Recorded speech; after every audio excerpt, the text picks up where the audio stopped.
Okie dokes. Okay, good morning, everybody. Today is September 2nd, 2025, and we are here for the OWEB Partnerships and Capacity Committee meeting.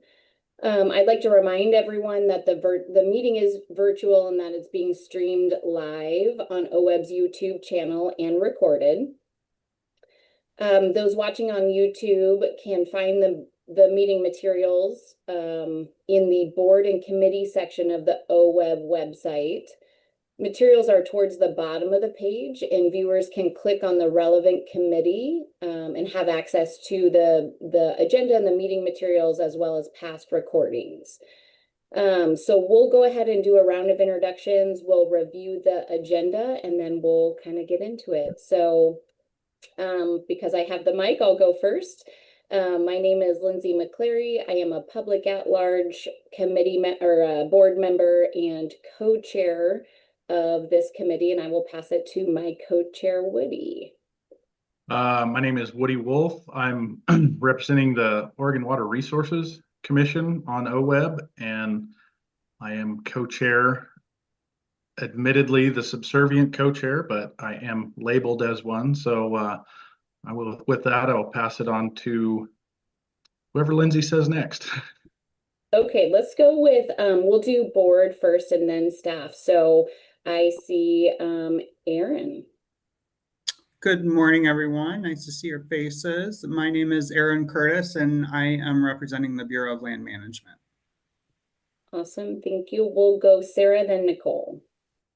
Thanks, Lindsay. And Nicole, I think we had a last minute apology from Liz Agpawa this morning that she had a conflicting appointment. I don't know if you have updates from any other board members, but Sarah O'Brien, Executive Director of OWEB, here luxuriously after dropping my kids off at their first day of school and re-entering the normal working during the day, sleeping at night part of the year. So good to see everybody. Good morning, everyone. Nicole Bettinardi, Exec Assistant and Board Liaison for OWEB. And yes, I have not heard from anyone else. Hopefully folks are able to join us. If not, we can watch it on YouTube afterwards. I'll pass it back to you, Lindsay. Thank you. We'll do Eric W. and then Eric H. Good morning, everybody. Eric Williams, OWEB's Restoration Grants Manager. And good morning, folks. My name is Eric Hartstein, OWEB Senior Policy Coordinator. Thank you. Good morning. Courtney, Denise, and Jillian, please. Good morning. Courtney Schaff, Monitoring and Reporting Program Manager.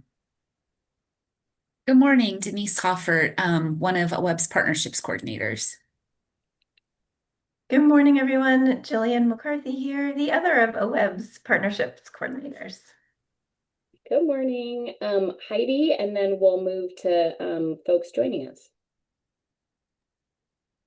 Good morning, everyone. Heidi Hartman with OWEB. I manage the federal grant programs. Good morning. Marshall, Chris, and then Wheeler SWCD, please. Hi, my name is Marshall. I am a consultant living in Eugene, right near the Willamette River. And I was so impressed with the strategic action plan meeting and inspired by it that I wanted to come to this meeting as well. Yeah, good morning, Chris Knight. I'm the Executive Director at the Upper Deschutes Watershed Council. Just listening in today and learning about the FIP ecological priorities updates. Thanks.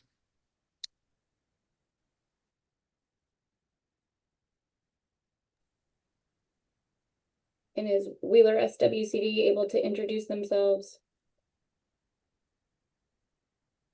Hi, this is Brooke Moore. I'm just listening in to the priorities. Thanks.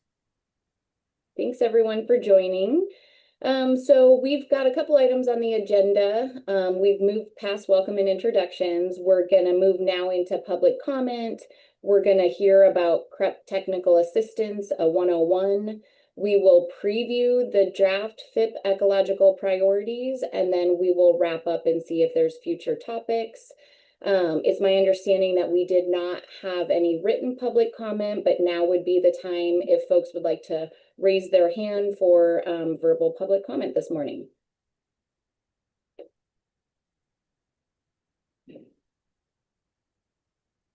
Not seeing anybody. We will go ahead and move in to the CREP 101, and it looks like we will turn it over to Courtney. She said she was going to be right back, and there you are. Okay, Courtney.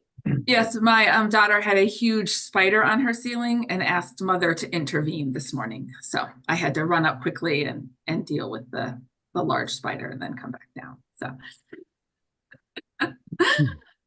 we don't start school till tomorrow morning. So thanks everybody. This is kind of a combination of CREP 101 and a little bit of a preview of the October board meeting. So Heidi and I are here, and we're gonna just kind of talk through CREP. So Heidi, well, you already just introduced yourself. We already did that. Oh yeah, and I got to bring up the presentation. Let's see here, present in Teams. You just think, I feel like I've done this so many times and it should work, but I know we're in Zoom, so I'm not presenting in Teams. I'm beginning. The only thing worse than living on Teams is suddenly not being in Teams and then realizing that you have to adapt to a totally different system. While you do that, Courtney, I see Barbara Boyer just joined us. So Barbara, would you mind introducing yourself if you can hear us? Oops. Good morning, everybody. Barbara Boyer, sit on the OWeb board. Thank you. Okay, it's not in slideshow mode, though it tells me it is. It looks like it from We our can end. see it. Yeah, it looks Oh, normal great. to us. Oh, there it is. It's on the screen over there. It moved. Okay, great. So the purpose of today is to give the board a little bit of background on the CREP technical assistance grants. One of the big reasons we wanted to come to this committee today is historically the CREP technical assistance grants have been part of the delegated authority, where when you adopt the spending plan in July, you've delegated to the director to make these awards after we go through the application and technical review team review process. However, the last few biennia, when we've gone through this grant program, there has been a funding line where we've received more applications and a larger request than funds available. And so we decided as an executive team, when there is a funding line, it's really important to go for the board to make the funding decision so there is transparency and opportunity for public comment and public process. So that's a little bit of a change in why we wanted to review this with the board today. So we're going to talk a little bit about the history of the CREP Technical Assistance Awards, preview the 25-27 cycle. We actually just had the review team meeting last Thursday, and just follow up with next steps and questions ahead of the October board meeting.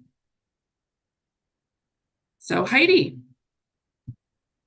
Thanks, Courtney. So just a quick summary of the Oregon CREP program. It is a cooperative venture between the state of Oregon and Farm Service Agency. And it really is that. It's a cooperative venture. We have lots and lots of agency people and local partners involved to get CREP on the ground. We get technical support from the Natural Resources Conservation Service, a lot of our state agency partners, and like I said, other local partners like soil and water conservation districts and watershed councils. And the true purpose of the program is to install riparian buffers along agricultural lands to improve water quality and habitat for aquatic species. And the Oregon agreement that we have with Farm Service Agency, we have an annual monitoring component that the CREP technicians go out, they monitor a subset of active CREP contracts to document, riparian conditions over time. And that also is required per our agreement with the Farm Service Agency. And just a quick summary of CREP.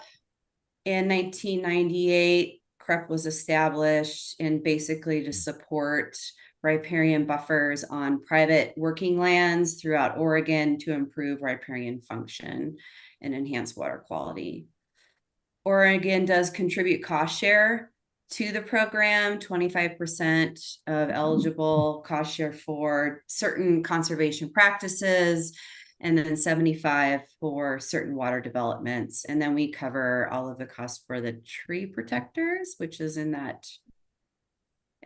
graphic there, if you're not familiar what those are. And then we also get cost share from our federal partner farm service agencies, and they pay out rental payments to the landowner, provide incentive bonuses, and then also administrative oversight of the program.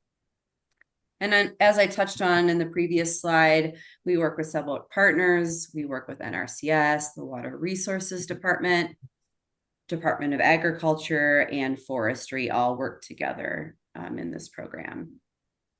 And I did realize I forgot to say before I move to the next slide, as part of the adoption of the spending plan, there is a line item for the CREP cost share that is in the OWEB board spending plan. Thanks, Courtney. Next slide, please. There we go. Okay. So just a quick history of the last 3 biennia of the CREP Technical Assistance Awards, just to kind of give you a visual. So 2019, 2021, we received 14 applications. 12 of those were funded for a little over 1.2 million. In 21-23, we funded 9 of 10 applications for a little over $1 million. And then the 23-25 biennium that we just wrapped up, we funded all 11 applications for almost $1.5 million.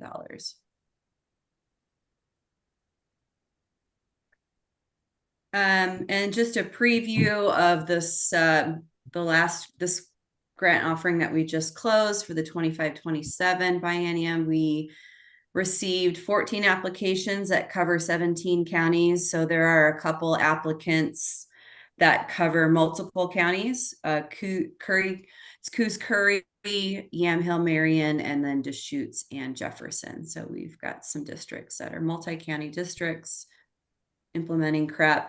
We received 14 applications for a total request of $1.8 million. Oh, and the other thing I wanted to touch on, or were you going to touch on, Heidi, some of the, did I interrupt you? Some of the. Oh, thank you. Yeah, I didn't have my notes up. So yeah, let me talk about that. Thanks, Courtney. So of the 14 applications that we received this last round, we had 2 soil and water conservation districts that have applied in the past, but haven't applied in the last year or two, or last biennia or two, and that was Polk and Sherman. And we had a fairly new review team this last round. We had a forester from ODF on board, a new forester, and then also the forester with the Natural Resources Conservation Service. We had Andrew Kreiner from OACD, and then we had a staff person from Farm Service Agency as well as OWEB. So we had a really diverse review team. I thought we had the right people at the table, had a lot of knowledge and background about the CREP program. So it was really productive. And one thing that we did want to highlight in the application, we always ask the technicians or the applicant, what some challenges that they were facing if they were a previous grantee under this program. And there was definitely an underlying theme that kind of went throughout all the applications, which kind of just cemented to me kind of the importance of this program. And one of the big ones was just lack of capacity at the federal level for multiple reasons. And then not having an active farm bill. So things were kind of at a halt for about a year as far as doing new enrollments. And then we've had some new CREP technicians come on board. So just that learning curve of learning the program and, not having a solid training program in place for new technicians as they come in. So really kind of, we decided to do an office hours quarterly for CREP technicians to kind of bring the technicians together and an opportunity for peer-to-peer learning. And also NRCS and FSA are attending to kind of help bridge that gap of, what the CREP technicians need to do their job and the training they need, and just are able to ask questions and get clarity. So that's been a really good thing to kind of address some of those challenges that were outlined from the applicants. And the other kind of challenge that I will touch on is we're hearing a lot about some of the challenges around cultural resources, and some kind of new space between FSA and NRCS about how things are changing with the cultural resources review.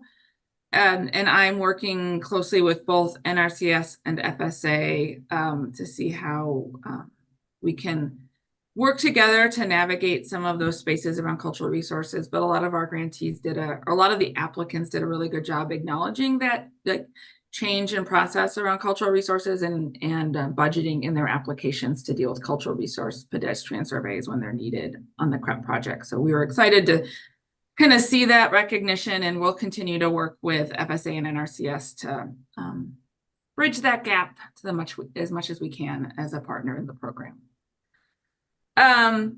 So next steps, so Heidi and I are going to be working on evaluations. We'll be communicating with OWEB's executive team on a funding line, and then we'll be bringing all of this to the board at the October board meeting. And just so for applicants, when we release the staff reports for the October board meeting, we'll be reaching out to folks that applied and letting them know about the evaluations and the funding line and next steps.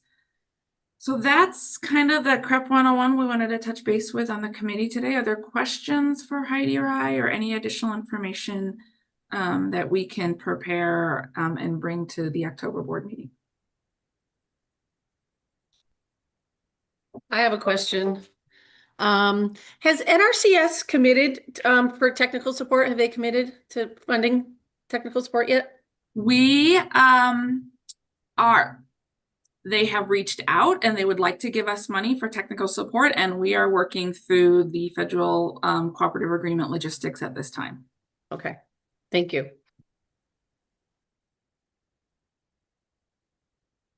Any other questions? Okay, I have a question. So yeah, thanks for kind of framing up the next steps, because I was sort of looking at, okay, there's 1.8 requested, but only 1.6 available. Kind of where's that funding line? And it sounds like the evaluation process is still happening. Will there be, do you have a sense on if there will be a funding line and some folks may fall below that, or is the evaluation and the process including a question about could you reduce any of your funding so that everybody potentially could get funded? Yes, thanks for the question, Lindsay. So it is not OWEB's practice of reducing requests through the review team and evaluation process, because then we are essentially asking the applicant to propose a different project than they originally submitted, and we don't have a process for evaluating that. So I do anticipate, based on the review team meeting last week, that there will likely be a funding line. But like I said, the meeting just concluded at like 5 o'clock on Thursday. So Heidi and I have not had a chance to really debrief yet. And then I'll be talking with the executive team also. So that's helpful. Thank you. Any other questions from board members? Okay. At this time, I would like to go ahead and turn it over to my co-chair, Woody, to move us through the next agenda. Okay, let me get my my technical challenges out of the way here and get the agenda back up. So we will be are we on to OWEB operating capacity staff recommendations? Agenda item 3, is that where we're? No, I think we're moving into 4. Okay, so need to recognize Eric Hartstein and Eric Williams and Jillian and Denise for FIP ecological priorities. All right. Thank you, co-chairs. And I'm going to give a brief overview of how we got where we are today, and then turn it over to my colleagues to walk through the details. In the meeting materials for this meeting, you'll see a staff report that's a very brief summary of this, and an attachment that includes some general themes, and then another attachment that has the details for draft FIP ecological priorities. And just as background for those who may be following along at home and maybe new to this, the Focused Investment Partnership program that OWEB manages is designed to award grants for landscape scale ecological restoration. And to be eligible to receive these grants, partnerships have to be proposing their restoration and protection activities within board designated ecological priority areas.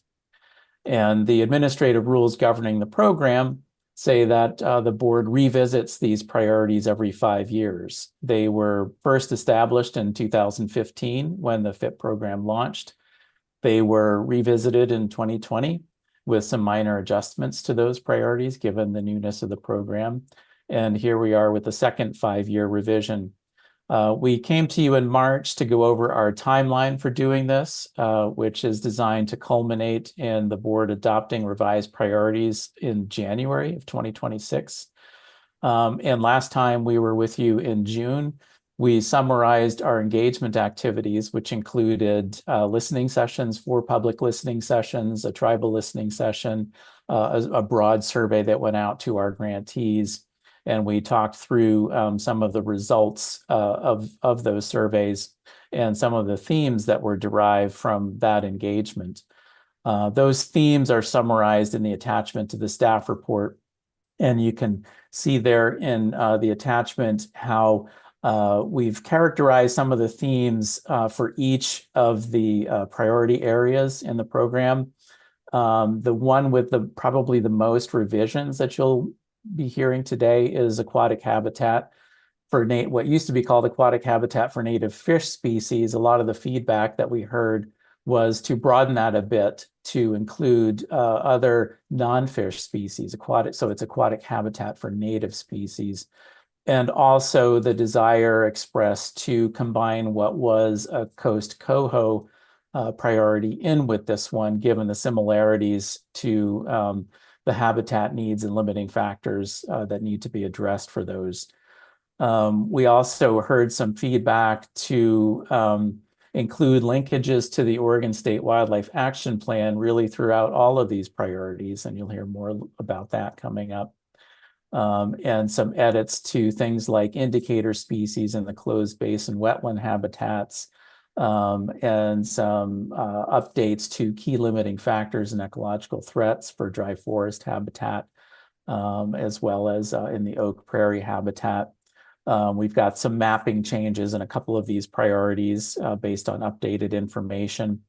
And then some overarching themes to add to each of these ecological priorities, including addressing landscape scale disturbance as a key limiting factor or threat across all of the priorities, and also incorporating wildlife habitat connectivity as a key limiting factor in all of these priorities, noting particularly the work that ODFW has done to map priority wildlife conservation areas and the habitat connectivity linkages among them.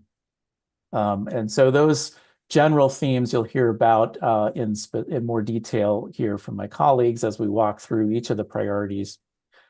In addition to the engagement that I described earlier, we also had some extensive engagement with our colleagues at the Oregon Department of Fish and Wildlife and the U.S. Fish and Wildlife Service. And I'd like to particularly recognize our colleagues at ODFW, Bernadette Graham-Hudson, Chris Lorian, and Emily Van Wyk for their work with us in helping us to update these priorities. We really couldn't do this in the detail that we are without their help. And also from the U.S. Fish and Wildlife Service, Dirk Renner provided extensive assistance. And I know there are several of their colleagues that I'm not naming here that help them with that. So just wanted to extend that appreciation to them for helping us in this endeavor. And so at this point, I'm going to turn it over to my colleagues. We'll walk through these in the order that they are in attachment B in the staff report, starting with aquatic habitat for native species. Great, thanks, Eric. So Denise Hoffer, Partnerships Coordinator, and kicking things off here with the aquatic habitats. So one small change, but significant, that this priority is being expanded now to just say aquatic habitat for native species instead of aquatic habitat for native fish species. So we're broadening the focus of this priority. Aquatic habitats include rivers, streams, estuaries, wetlands, floodplains, lakes, tidally influenced waters, and associated riparian habitats. These habitats typically contain water year-round. They occur across the state, and they provide essential habitat to many at-risk species. The Habitat Priority Map now includes Endangered Species Act listed anadromous fish, Oregon spotted frog, northwestern pond turtle, and associated habitat for the species of greatest conservation need, such as Pacific lamprey and western ridged mussel. So this is a significant broadening of the priority. We were not able to yet, we're open to suggestions on this, come up with a mapping scheme that would include all of these species within the same map. So you'll notice in the memo that there are 3 maps associated with this priority now. One for the fish species, one for turtles, and one for the spotted frogs. So there's maps for these species indicating where in the state that partnerships could come in for a geography to apply as a focused investment partnership. There were significant revisions made to the aquatic, there were significant revisions made to the fish species priority map that the coastal coho is now incorporated to this map. And the previous memo for this priority included low and medium priority watersheds within the map. After conversations with our agency partners, they recommended that we adjust this map to only include the high priority mapped areas and not include the low and medium. Additionally, the basin characteristic for the mapping is the same across an entire basin. So for example, the entire John Day Basin is marked as green on this map. This map is not the only thing that partnerships will need to take into consideration when I haven't used my voice yet today. That they will be taking in consideration when they're developing their application, because there is some nuance within what would be considered the highest priority area to be working within a basin.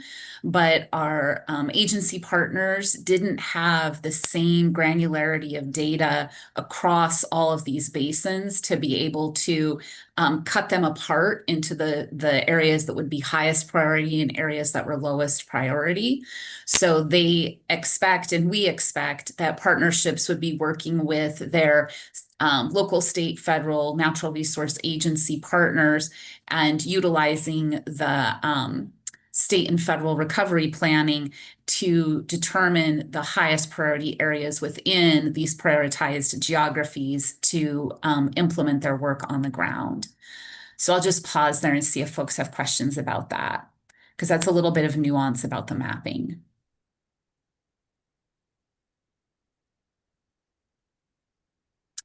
All right, so we have Oregon spotted frog, an indicator species for the health of shallow water wetland ecosystems, now being incorporated to this priority. And restoration actions that benefit the spotted frog may also provide co-benefits to other native amphibians, wetland birds, aquatic invertebrates, and these actions improve hydrology, reduce invasive vegetation, and enhance habitat connectivity. The western ridged mussel new inclusion to this priority, an indicator of aquatic ecosystem health, particularly in low gradient stream systems. And restoration actions that benefit this species may also support other freshwater mussels and aquatic macroinvertebrates. The northwestern pond turtle, sensitive critical on Oregon's state sensitive species list. And these species can be a top predator, scavenger, and keystone species in the habitats where they occur. So strongly encourage folks to learn more about pond turtles, and very excited that pond turtles and wolves both occupy that top predator category in the habitats where they occur. So learned something new in working on this priority. So a significant expansion for the aquatic species priority, but based on feedback from our state, federal, and our local partners who really wanted to see this work encompass actions that occur on the ground that have these co-benefits. So just to give one example, the way that our FIP currently operates versus the way it would operate under if the board adopts this priority as it's in its expanded form, would be currently if you were an aquatic fish-focused FIP who were interested in also supporting pond turtle habitat in your FIP, those actions that are specific to improving pond turtle habitat could not be funded in the FIP because the clearing of the vegetation, creating open habitat areas up on the banks, installing basking logs, these in ponded areas, these actions aren't currently things that could be done within the existing aquatic FIP. So you might want to perform these actions to benefit the pond turtle, but you would need to work with a different funding source to be able to implement those actions on the ground. The expansion of this habitat priority would allow partners to include actions like that within their FIP. So we're expecting that folks would likely be working to implement projects that are strategic action plans that are focused on the fish species that they have been working on, but now they can include these other actions as a part of their priority. So I will stop there for questions.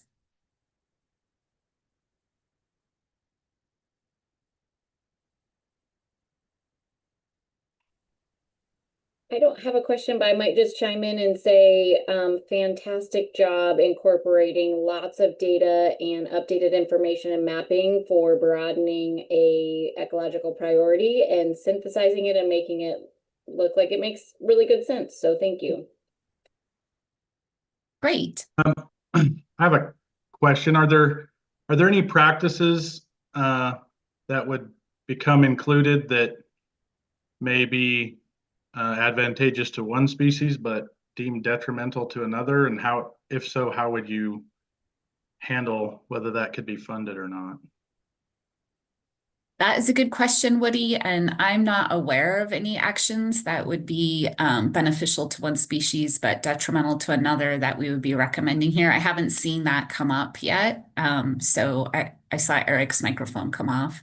Thanks, Denise. Yeah, the one example of that, which is actually a reason for expanding the priority that I can think of, is that some habitat restoration activities for fish species can be detrimental to the western ridged mussel unless you're paying particular attention to whether or not that species exists there. And then if it is, taking some mitigation actions to make sure that you're not destroying that mussel habitat for the benefit of fish. So that actually is one of the reasons for expanding this priority that came up during our public engagement. Thank you.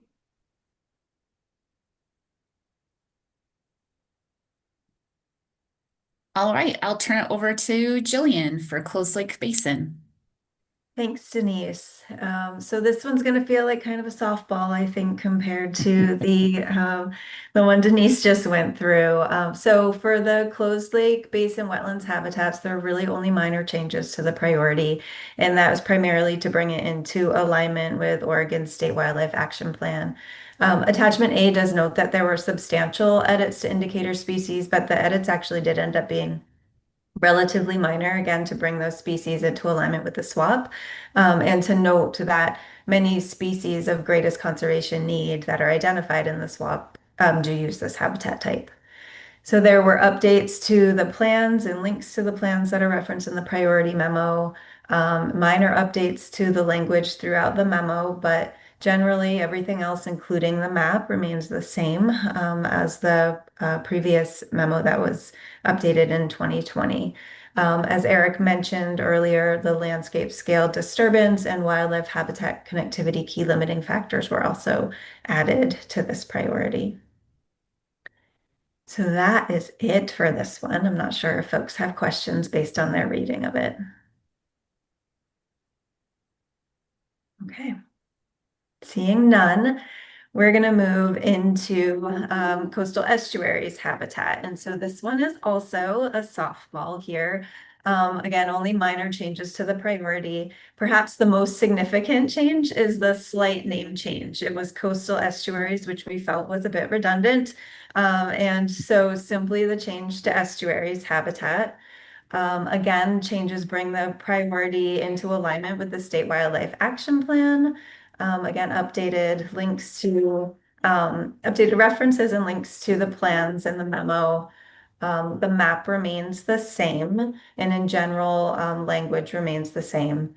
And that same landscape scale disturbance, wildlife habitat connectivity key limiting factors were added. Any questions for estuaries? Okay. And I believe I'm handing it over to Eric Hartstein for dry type forest. Yes, yeah, thanks, Jillian. Eric Hartstein again. So we're moving on to the dry type forest habitats, and this is probably a little bit of a middle ground between the ones that Jillian just presented on and the aquatic habitat for native species that Denise did. We do have some general updates, including some linkages, better linkages to the Oregon State Wildlife Action Plan and other reference plans. And we did have some rather substantial updates, I think, to the key limiting factors and or the ecological threat section, which included a new, more robust, I'd say, a preamble to the limiting factors and ecological threats.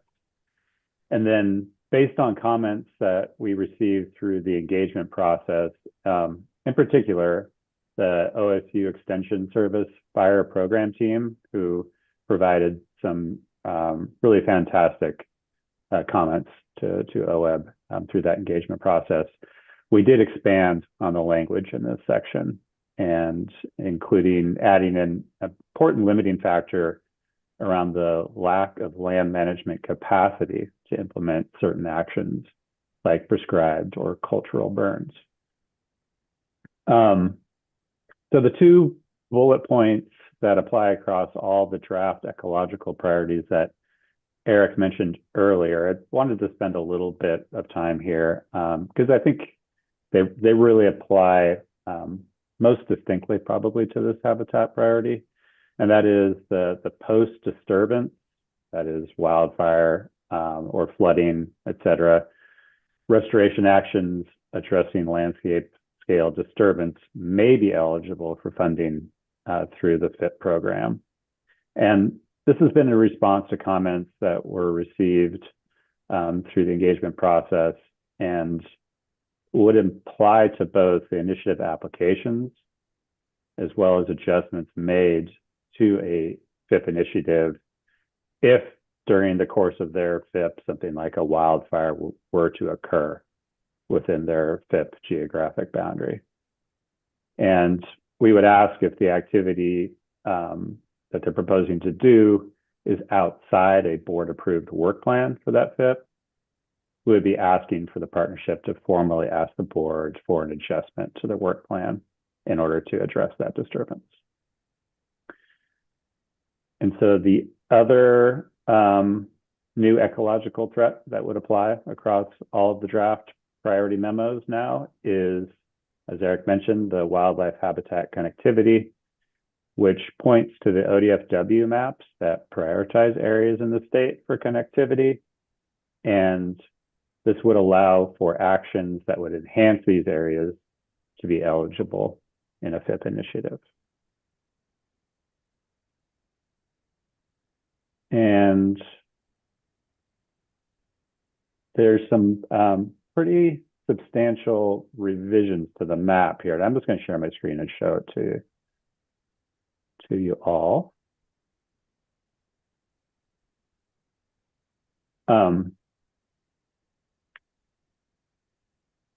The original map that's in the existing ecological priority is from 2015. And so this is updated as of 2023. And it is from the U.S. Forest Service, and I believe the University of Washington developed this. And so what this is the map demonstrates the percent of the watershed in need of disturbance restoration. So ecological thinning, prescribed and cultural burns. As you could probably imagine, between 2015 and 2023, there's a lot more red on the landscape. I don't know if you can see my cursor, but we have some pretty deep red, which indicates that there's a lot of the watershed in need of disturbance-based restoration. There is a few areas that did experience a decrease, moving from kind of the red or the orange into the green and the blue. And this is in some of the areas in Southern Oregon, which I think is actually within the footprint of some of the fires that have occurred, most notably the Bootleg Fire in 2021. And so it is, I think, important to note that similar to the existing priority here, that the map just depicts the percent of a watershed needing forest restoration. It does not determine eligibility to apply. The partnership just needs to be operating within these mapped areas.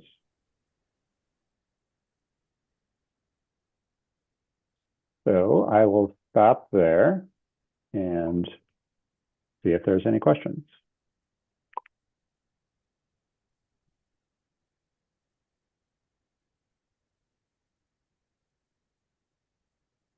Okay. Yeah, Eric. Yeah. So how is that map handling like wilderness areas where the disturbances are all theoretically natural? And I mean, is it just basing it on the conditions on the ground, or does it handle wildlife areas or wilderness areas differently? Does it just make assumptions about them, or how's that treated? It's a good question, Woody. It's just the conditions on the ground. It doesn't make a distinction between like ownership or management of the watersheds. It's just taking a look at what the conditions on the ground show. Okay, thank you.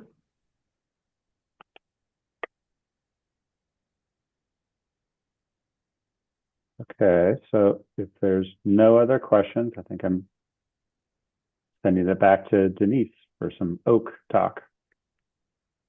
Great, thanks, Eric. So this is another priority that just had some pretty small revisions made to it. Significantly, we adjusted the name to oak and prairie habitats, removing the word woodland because oak woodland describes a specific type of oak habitat, and there are many different types of oak habitats. So we didn't need to call just one out in the title. So oak and prairie is what we're recommending the name be. We made some general updates like have been described for the other priorities to align with the state wildlife action plan and updated the reference plans that are included at the end of the memo. And then we also removed language in this priority that was referring to the connections between oak habitats and aquatic habitats. The linkage between aquatic habitat doesn't need to be there in order for oak and prairie to be considered significant on its own. This is just an artifact of the era that the memos were originally written in. Each of these was trying to make some sort of connection to the benefits to aquatic habitats. And we recognize now that these habitats provide significant benefits all on their own. So that change was also made. But the map is the same for this priority, although we are adding language to recognize that there may be some oak areas that our partners have mapped that are not in the data layer that was available to us to include in our priority. So if partners have local data that demonstrates oak areas outside of our mapped area, and they have included that in their strategic action plan, and that's been vetted by their partners and considered significant by their partners, that area will also be considered for inclusion in a FIP application.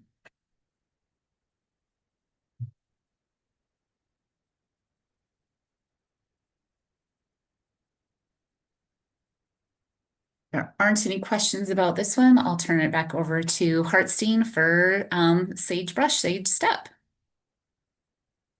Great. Thanks, Denise. Okay, so sagebrush, sage steppe. We have some general updates to this priority. Again, making sure we have that linkage to the State Wildlife Action Plan, as well as expanding on some of the climate benefits of healthy sagebrush habitat. We softened the focus a bit on individual species, in this case, sage grouse, and are drawing a little more attention to the habitat that supports sage grouse and really a host of other species. And the existing priority memo is a little heavier on sage grouse, and that's simply because it was developed at a time when there was a ESA listing decision that was imminent for the bird back in 2015. So I'm going to pop up the map here on this guy.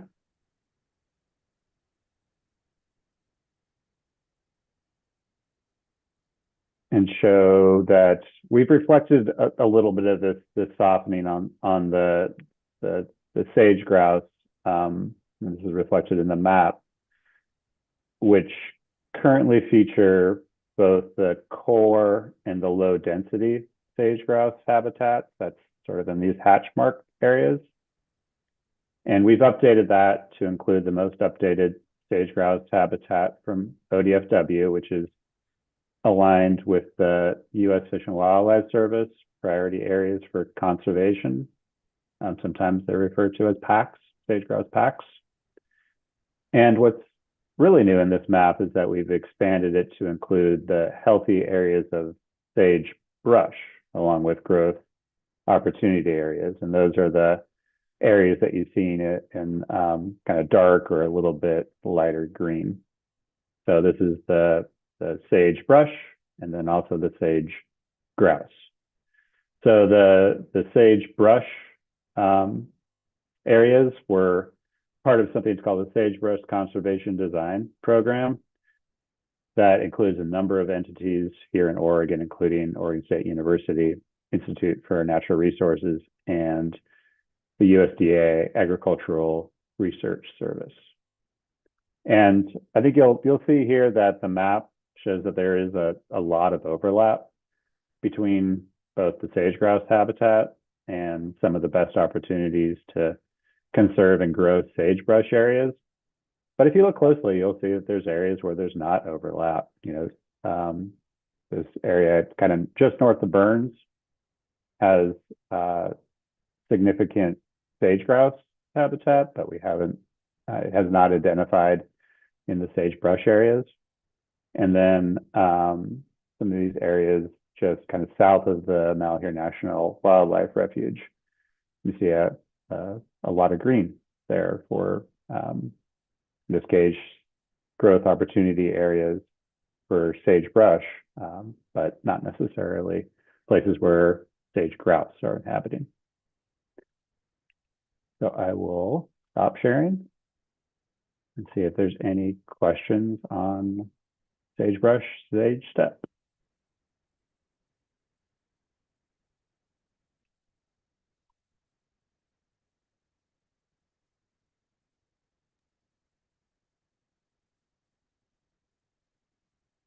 Okay, not hearing any.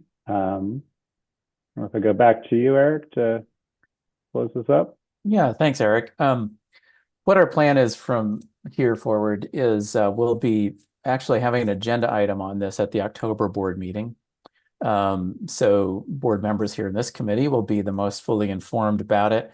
But we will have some time on the agenda for the full board to digest this. Between now and then, hopefully we can do a little bit more work on the maps, particularly for the aquatic habitat priority, to consolidate those and present them, I think, in a more understandable format. And we'll have a staff report along with this at the October board meeting. Get the board's feedback and input, requests for revisions, and then come back to the full board in January for final approval. And that, of course, leaves us the opportunity, if needed, to work with this committee at your December meeting based on the feedback that we get at the October board meeting. And then from there, if the board does adopt this new set of priorities, we will then launch the next FIP solicitation with the new priorities so that applications that we solicit can then fit into these newly revised priorities with the most up-to-date information that we have. So that's our plan going forward. Wanted to check in to see if you've got questions about process or any other overall feedback that you'd like us to incorporate for the board meeting next month.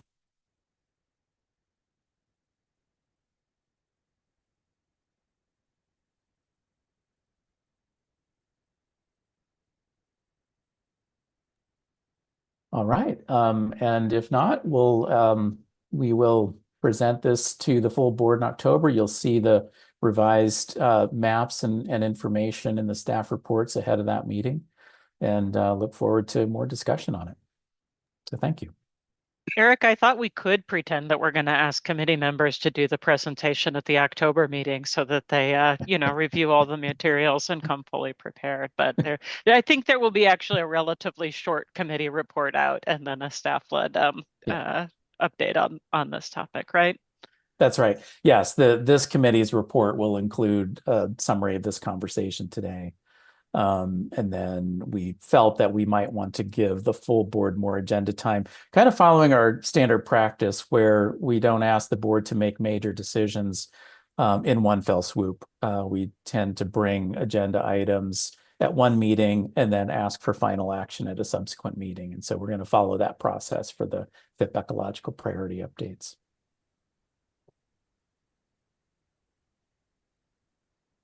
Okay, thank you, Eric. So in wrap up and future topics, is there still no public comment? Nobody signed up for? No. Okay. So I guess, Sarah, what do we have for wrap up and future topics? Eric, do you want to take that or do you want me to? Go ahead. The thing that I think Eric just described well the next steps for the FIP ecological priorities conversation. The thing that is top of mind for me in this committee's kind of continued ramp up over the next couple of meetings is that we did, I think, share at the last full board meeting an intent to start rulemaking around capacity, organizational capacity grants coming up here. And Eric Williams, I know you and Steph and a couple others have been starting to do some brainstorming around outreach and process around that. And the plan is, I think I know to have some significant kind of pre-scoping conversations before we ask the board to formally initiate rulemaking. Do you have any other details on when we might be starting to bring some content related to that to this board committee? Yeah, I think tentatively we would present what we've done for outreach and engagement at the December meeting of this committee. ahead of asking the board for authority to begin the rulemaking process and establishing a RAC at the January board meeting. And of course, I say tentative because we haven't yet started that engagement across the board. We want to spend some extensive time with our partners at ODA, particularly on the district side of things. We want to do some pre-rulemaking engagement with our broader community of watershed councils and districts, so that we have some feedback and input ahead of getting started with a RAC, and so that we fully understand the issues that we probably need to address in rulemaking. It's been a long time since those rules have been revised. And as we've had discussions at recent board meetings, there's a significant chunk of important guidance contained in board adopted guidance. And you know, I think we want to get some clarity in our administrative rules on how that all operates, and how we're going to evaluate these grants in the future. You've also heard public comment over eligibility, who's eligible to come in for operating capacity grants. And so we know that that's something we're going to need to address in this rulemaking. So there's some pretty significant topics that are pretty impactful to our community of grantees. And that's why we want to make sure we're doing some pre-rulemaking engagement before we start the RAC process. And as we typically do, we're going to have a RAC that will have members that are, of course, directly impacted by the rules, people with experience with the capacity program, maybe some representatives of organizations that currently aren't eligible, and so that we can make sure that that viewpoint is included. And so I think this one is probably at least as significant as several of the rulemakings that you're currently and recently involved with, because of the far-reaching impact of those rules. So we'll want to spend some time with this committee, not just setting it up, but then as we're going through the rulemaking process with the RAC, we'll want to keep this committee updated on where we are, the conversations held in those RAC meetings leading up to a presentation of a revised set of rules to the full board. And then Eric, can you remind us to the timeline for the next round of FIPS? Because I know that is delayed, and I also can never remember exactly when it I know lands. it's hard to track. And it's tricky because this time around, after having had a gap in our solicitations, our plan, as I mentioned, is to open the next solicitation after the January board meeting where the priorities are adopted. Those applications would be due in July of 2026. And then we would start the review process with our review team looking at those, and also incorporating the committee's interview process that's part of the solicitation and evaluation process that would lead up to the board selecting FIPS for award at the January 2027 meeting. And I say selecting rather than awarding because if you recall in our spending plan conversation, because of the timing of all of this, we did not need to incorporate funding for new FIPS in the current 25 to 27 biennium. Our intent is to get new cohorts of FIPS launched and started on the ground operating at the very beginning of the fiscal year. And so that would mean the board selects the new cohort in January of 27. The next biennium begins in July of 27. So we'll have that 6-month ramp up time for the newly selected FIPS to get organized, get their technical review teams organized. And then the board would include funds for those new FIPS in the 27-29 spending plan. And the FIPS could then get operating at the very beginning of the biennium. We've had some challenges with different gaps with new cohorts of FIPS where some cohorts got started mid-biennium. And so we have this expectation that there's 3 bienniums of investment. But if you're starting kind of halfway to 2/3 in the first biennium, what does that mean?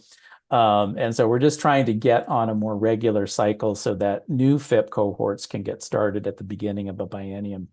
And it does mean that there's some funkiness in the spending plan conversation for next biennium, because you will be selecting these FIPs around the same time you're starting to deliberate on what the next biennium spending plan looks like.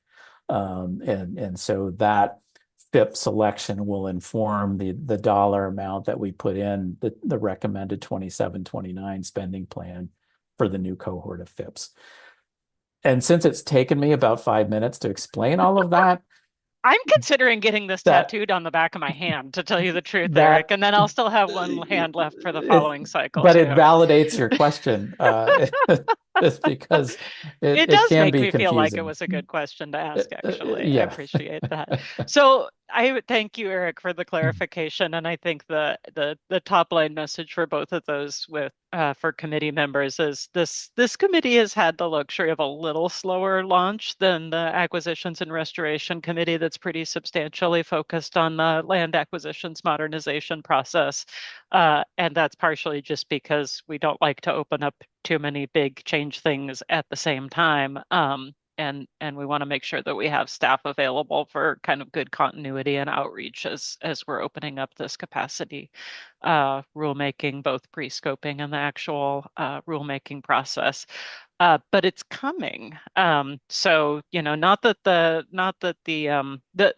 content we've been working on the last two meetings here is important. Really appreciate the opportunity to talk through it with members and the public, and to be able to talk through it and pre-process a little bit. And you can probably expect the pace and scope to pick up a little bit with the next couple meetings here. So put your seatbelts on, Woody, Yeah. Lindsay. Look forward to your guidance through the next couple of meetings here.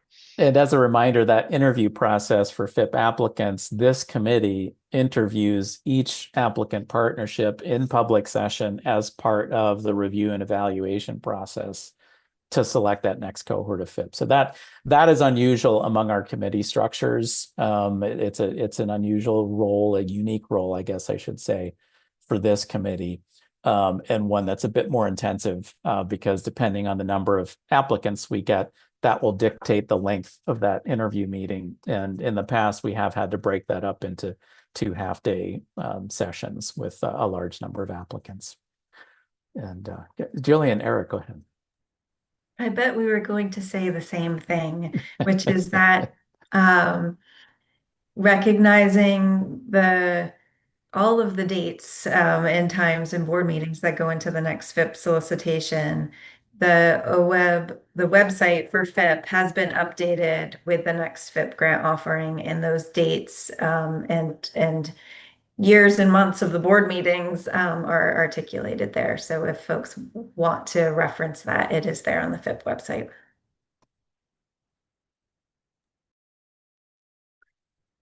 Yeah, and one other thing, and I haven't talked to my colleagues about this, but I do think this committee will be the appropriate venue for it. But when the board approved the new FIP rules earlier this year, you removed the cap that was on the FIP initiative in rule, and said that in advance of the solicitation, the board would announce what that cap would be.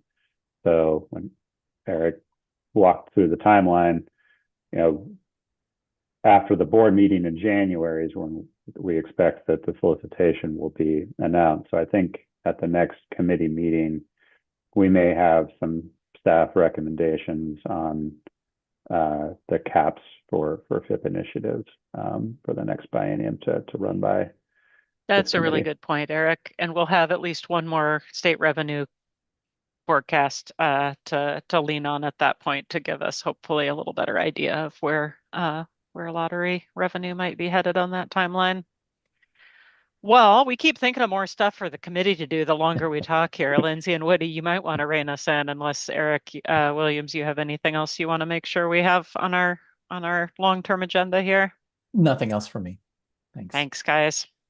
Well, we're 55 minutes ahead of schedule, so. I think it was just a 90-minute meeting. I relative. think we're only 24, right? 24 minutes. Yeah. But take credit for it by all means, Woody. Give people back 55 minutes of the day. No, I'm just looking to see the agenda that I was sent says 9 to 11. Oh, okay. Well, we're way ahead of schedule then. No So, doubt about it. Well chaired. yes, thank you, Lindsay. Is there anything else relevant for today's meeting?